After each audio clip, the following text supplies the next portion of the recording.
आज के इस वीडियो में हम पढ़ने जा रहे हैं मैथ्स फर्स्ट का मैथमेटिकल लॉजिक।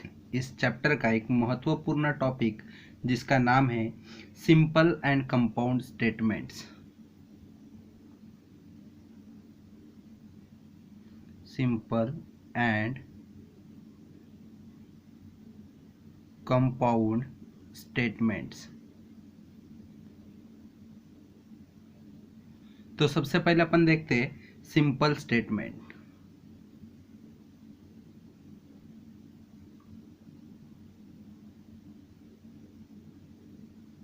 तो सिंपल स्टेटमेंट मतलब क्या होता है? तो a statement which is not a combination of two और more statements is a simple statement. मतलब सिंपल स्टेटमेंट मतलब क्या होता है? A statement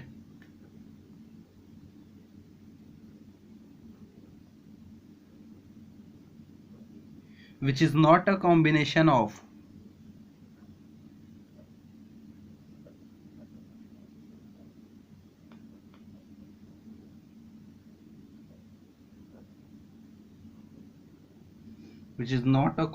of two or more statements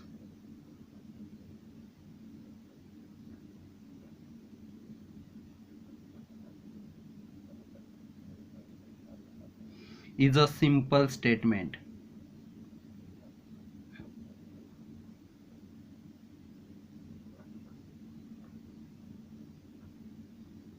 is a simple statement. उसके बाद उसका एक एग्जाम्पल देखते हैं। Example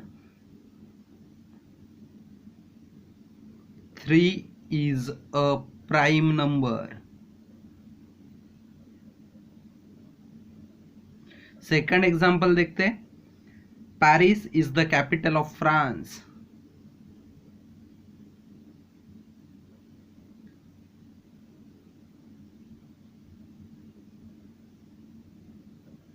capital of France. उसके बाद में पढ़ते हैं हम लोग कंपाउंड स्टेटमेंट।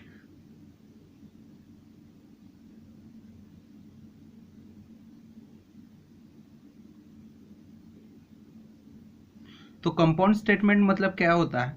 जब दो और दो से ज्यादा सिंपल स्टेटमेंट कंबाइन होते तो उसे हम लोग कंपाउंड स्टेटमेंट बोलते हैं। तो इसकी डेफिनेशन क्या होगा? अ combination of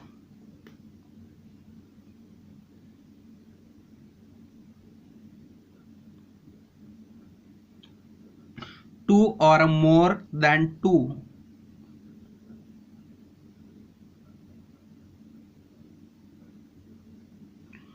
or more than two simple statements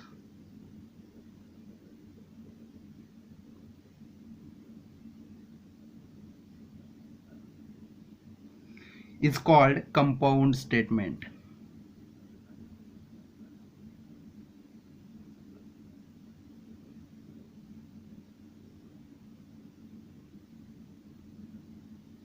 मतलब क्या होगा? जब दो या दो से ज्यादा सिंपल स्टेटमेंट कंबाइन करके लिखा जाएगा तब उसे क्या बोलेंगे? Compound statement. फॉर एग्जांपल देखते हैं। First, 3 is a prime number.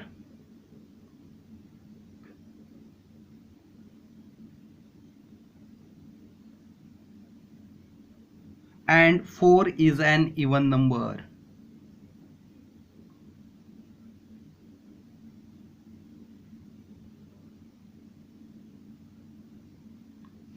तो यहाँ पे देखो इस सेंटेंस में क्या है? 3 इज अ प्राइम नंबर, एक सिंपल स्टेटमेंट है, और 4 इज एन इवन नंबर, एक क्या है?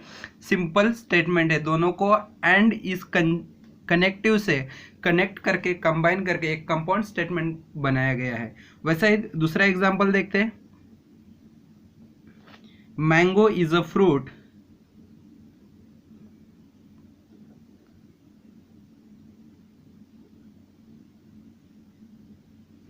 But potato is vegetable. तो यहाँ पे देखो, यहाँ पे एक सिंपल स्टेटमेंट है मैंगो इज अ फ्रूट, और दूसरा स्टेटमेंट है simple potato is a vegetable.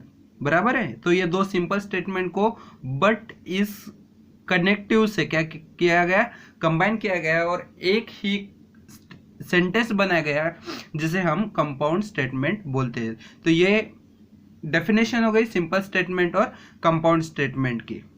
इसके बाद हम लोग पढ़ेंगे लॉजिकल कनेक्टिव्स। तो लॉजिकल कनेक्टिव्स मतलब क्या होता है, द वर्ड और phrase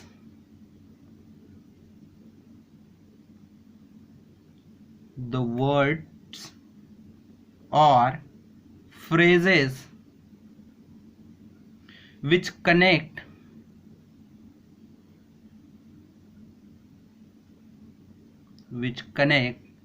two or more which connect two or more simple statements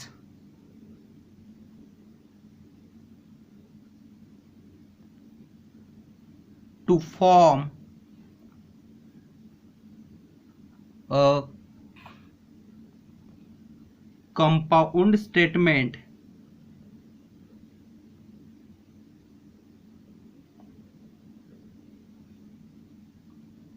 are called logical connectives.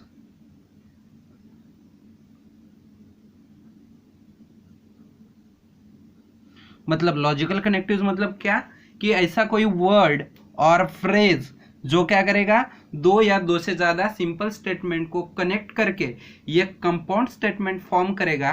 तो उस वर्ड को या उस फ्रेज को हम लोग क्या बोलेंगे, लॉजिकल कनेक्टिव्स बोलेंगे। तो हम लोगों को 5 कनेक्टिव्स पढ़ना है उसके ट्रुथ टेबल के साथ। उसमें भी लॉजिकल कनेक्टिव्स एक है एंड, दूसरा है और, तीसरा है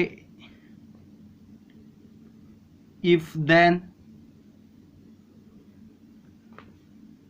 चौथा है इफ एंड ओनली इफ,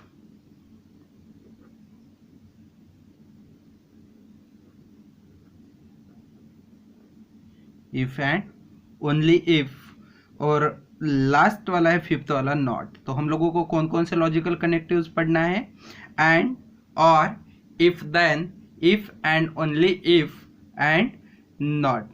अब उसके ट्रूथ टेबल क्या रहेंगे, उसके सिंबल क्या होंगे, उस कंपाउंड स्टेटमेंट को क्या नाम देंगे, ये थोड़ी देर में हम लोग पढ़ेंगे। तो हमारा वीडियो लास्ट तक देखना ना भूले। और अभी तक के आप लोगों ने हमारे चैनल को सब्सक्राइब नहीं किया है तो सब्सक्राइब कीजिए और आगे वाले बेल आइकॉन पे प्रेस कीजिए ताकि आने वाली नई वीडियोस की नोटिफिकेशन आपको हमेशा मिले। और हमारा वीडियोस लाइक कीजिए, शेयर कीजिए और सब्सक्राइब भी कीजिए। तो यदि अभी हम टेबुलर फॉर्म में 5 कनेक्टिव्स देखते। जो पहला मैंने बताया था अभी, कौन सा था, एंड। उसके लिए सिंबल हम लोग यूज करेंगे इस तरह से, और इसका जो compound name of the compound statement है इसे हम लोग बोलेंगे कंजंक्शन।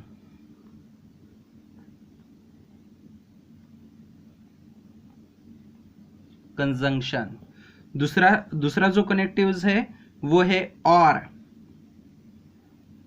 उसका सिंबल है लाइक दैट वी, और उसे बोलेंगे हम लोग डिसजंक्शन।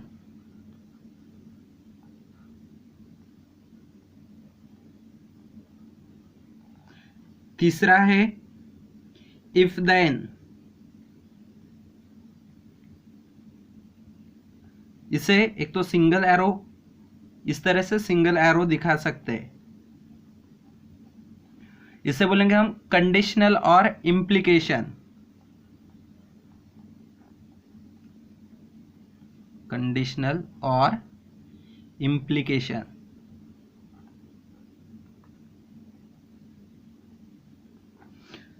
चौथा जो है वो है इफ एंड ओनली इफ।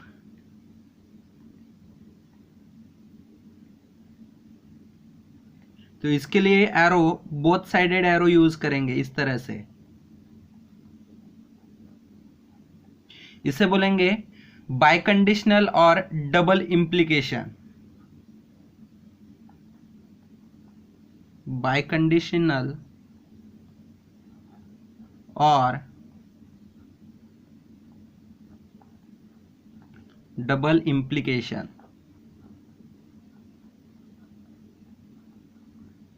और लास्ट वाला है नॉट, इसके लिए सिंबल यूज करेंगे इस तरह से, और इसे बोलेंगे निगेशन। तो ये कनेक्टिव्स है, कौन कौन से, and, or, if then, if and only if, and not. And के लिए कौन सा कंपाउंड स्टेटमेंट होगा, कंजंक्शन। और के लिए कौन सा होगा, डिसजंक्शन। इफ देन के लिए कौन सा होगा, कंडीशनल और implication. If and only if के लिए बाइकंडीशनल और डबल इम्प्लीकेशन। और नॉट के लिए कौन सा होगा, निगेशन। ये हमेशा के लिए आपको ध्यान में रखना है। प्रॉब्लम किस तरह से सॉल्व करेंगे उस जगह ये पूरे के पूरे सिंबल, कनेक्टिव्स और नेम ऑफ द कंपाउंड्स हम लोगों को याद रखना है। अभी हम पढ़ने जा रहे हैं हर एक कनेक्टिव्स का ट्रूथ टेबल। तो पहला ट्रूथ टेबल पढ़ते हैं हम लोग कंजंक्शन के लिए।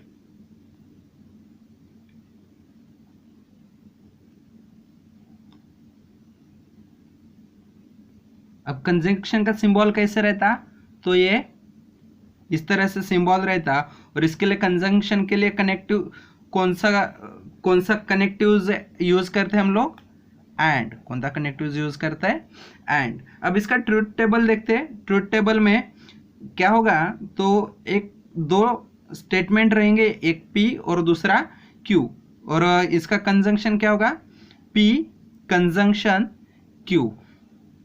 तो स्टेटमेंट क्या होंगे, पॉसिबिलिटी, पहला ट्रू ट्रू, फॉल्स फॉल्स।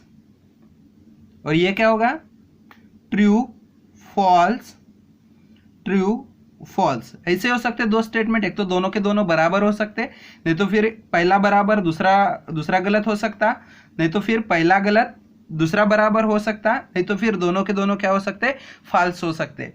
तो देखो कंजंक्शन के लिए याद क्या रखना है आप लोगों को, यदि दोनों के दोनों स्टेटमेंट ट्रू रहे तो उनका कंजंक्शन ट्रू होता। क्या याद रखना है, दोनों के दोनों स्टेटमेंट यदि ट्रू रहे तो उसका कंजंक्शन ट्रू होता, अदरवाइज सभी के लिए वो क्या होता, फॉल्स होता। तो क्या याद रखोगे, यदि both are true then true, otherwise false. तो ये हम लोगों को क्या करना है, याद रखना है। फिर से एक बात याद रखिए, जैसे कि कंजंक्शन के लिए एंड कनेक्टिव यूज करते तो एंड के बराबर और बाकी कुछ वर्ड्स भी यूज करते, जैसे बट, एट, दो, स्टिल, मोर एवर, मोर ओवर। ये वर्ड्स भी एज अ कनेक्टिव्स करके कंजंक्शन में यूज किए जाते हैं। दूसरा जो कनेक्टिव्स है उसका नाम है डिसजंक्शन।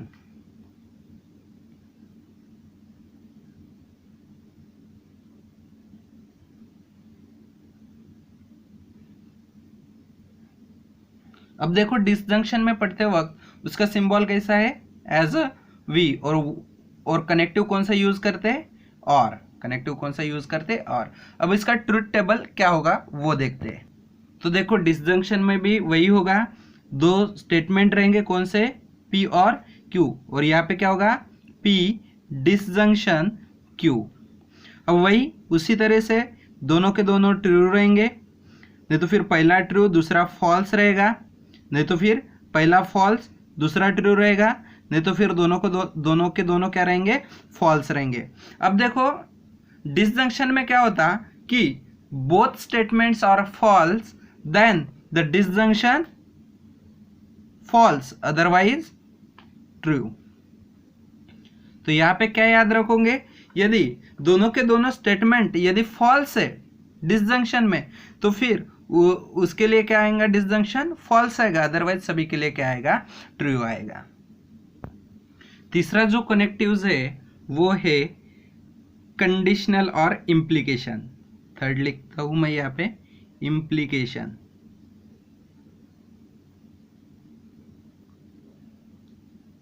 इम्प्लीकेशन और कंडीशनल, और इसके लिए सिंबल कौन सा यूज करते हैं, ये सिंगल एरो और इस तरह से ये एरो यूज करते हैं। और इसके लिए कनेक्टिव कौन सा यूज करते हैं, इसके कनेक्टिव्स है इसके लिए इफ देन, इफ देन, बराबर है। यहाँ पे अभी इसका ट्रुथ टेबल देखते हैं हम लोग। तो ट्रुथ टेबल देखो क्या आएगा, तो यहाँ पे भी दो स्टेटमेंट रहेंगे पी क्यू, और क्या रहेगा final result P implication Q या पी इम्प्लाइज क्यू। तो स्टेटमेंट वही, बोथ आर ट्रू, पहला ट्रू दूसरा फॉल्स, पहला फॉल्स दूसरा ट्रू, और या दोनों फॉल्स।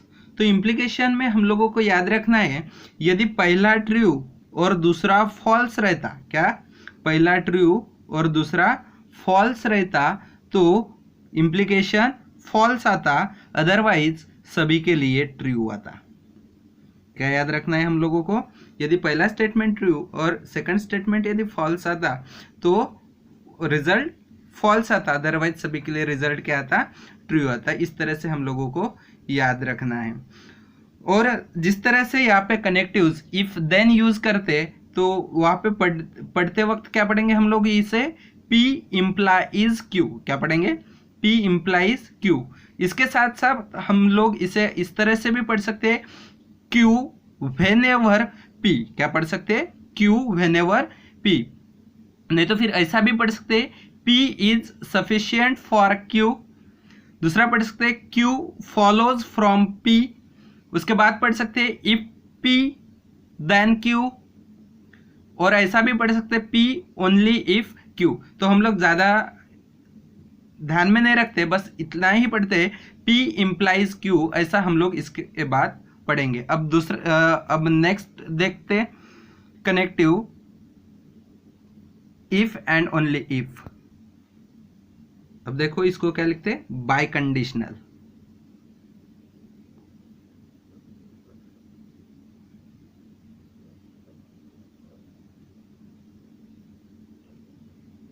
बाय कंडीशनल, इसका एरो कैसे आता, बोथ साइडेड एरो आता इस तरह से। और इसके लिए वर्ड कौन सा कनेक्टिव कौन सा यूज करते, if and only if, if and only if, ये कनेक्टिव इसके लिए। देखो इसके बारे में पढ़ते हैं। तो यहाँ पे भी दो स्टेटमेंट रहेगा, एक पहला स्टेटमेंट P दूसरा Q, और यहाँ पे क्या होगा P double implication Q, P double implication Q। तो यहाँ पे भी देखो स्टेटमेंट उसी तरह से होंगे, बोथ ट्रू, पहला ट्रू दूसरा फॉल्स, पहला फॉल्स दूसरा ट्रू और दोनों फॉल्स। तो बाय कंडीशनल में याद रखिए क्या होगा, बाय कंडीशनल में यदि both are true then true, और both are false then also true. मतलब जो भी सेम रहेंगे तो ट्रू, और यदि डिफरेंट रहेंगे तो उसके लिए क्या आएगा, फॉल्स आएगा। ये ट्रूथ टेबल याद रखना है। इसका यूज कहाँ पे होता, तो अगला वीडियो हम लोग जो पढ़ेंगे इसकी एक्सरसाइज, तो वहाँ पे हम लोग इसे यूज करेंगे और किस तरह से सॉल्व करते हैं वो भी देखेंगे। तो बाय कंडीशनल में क्या याद रखोगे, both are same then true otherwise false. अब लास्ट देखते जिसे हम बोलते निगेशन।